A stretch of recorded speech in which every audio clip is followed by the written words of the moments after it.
Hello යාළුවනේ කොන්න අපි අලුත් ගඩක් කලා පොය දවසේ ඒ ගැන කියන්න තමයි අද වීඩියෝ එක ගෙනාවේ. ඉතින් මේකනා හදිසියේ තීරණය කරලා කරපු වැඩක්. අපේ අක්කලා එහෙම ගමනක් යන්න ලෑස්ති වෙලා ඉන්නකොට එයාට මතක් කළා පොය දවසේ සත්තුන්ට මොනවා හරි කෑමක් දුන්නොත් හොඳයි කියලා. ඉතින් මගේ ගෙදර තියෙන වට්ටක්ක ටිකයි සාලයෝ ටිකයි බතුයි කලවම් කරලා අපි මෙන්න මේ වගේ ලස්සන බත් එකක් හදාගත්තා. ඉතින් අද නම් බත් වල තිබුණේ පොඩ්ඩයි හින්දා යාළුවෝ දෙතුන් දෙනෙක්ට තමයි මේ ටික ඇති වුණේ. තමන් නෑ ඉතින්නේ එහෙම හරි පිනක් සිද්ධ වෙනවනේ. අසරණ සතෙක්ට කන්න දෙන එක කොච්චර දෙයක්ද නේද?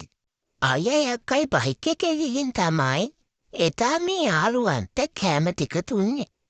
ඉතින් ඒගොල්ලෝ එදා හිතාගත්තලු ඒකෙන් ලොකු සතුටක් ලැබුණ හින්දා ඊළඟ පොයටත් ඒ වගේම සතුන්ට කෑම දෙනවා කියලා.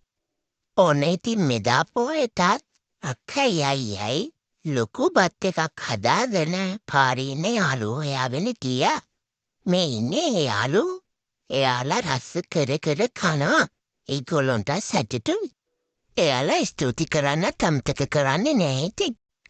ඉතින් යාළුවනේ මේ වීඩියෝ එක දාන්න හේතුව තමයි මේක දැකලා ඔයාලා කාට හරි හිතුනොත් පාරේ ඉන්න සතුන්ට කන්න දෙන්න ඕනේ කියලා. ඒක අපිට තවත් ලොකු පිනක් වෙනවා. ඉතින් අපි මුලින්ම පටන් ගත්තේ පුංචි එතන. දැන් ඊට වඩා තව ටිකක් ලොකුට කරන්න පුළුවන් වුණා.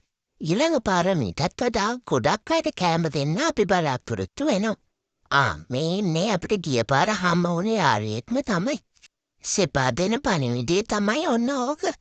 ඉතින් ඔයාලටත් පුළුවන් නම් අපේ යාළුවෙක්ගේ පාරේ ඉන්න බව්වෙක්ගේ පූසෙක්ගේ තව අනිත් සත්තුන්ගේ පඩ පුරවන්න. පක්කටකින් හරි කමක් නෑ.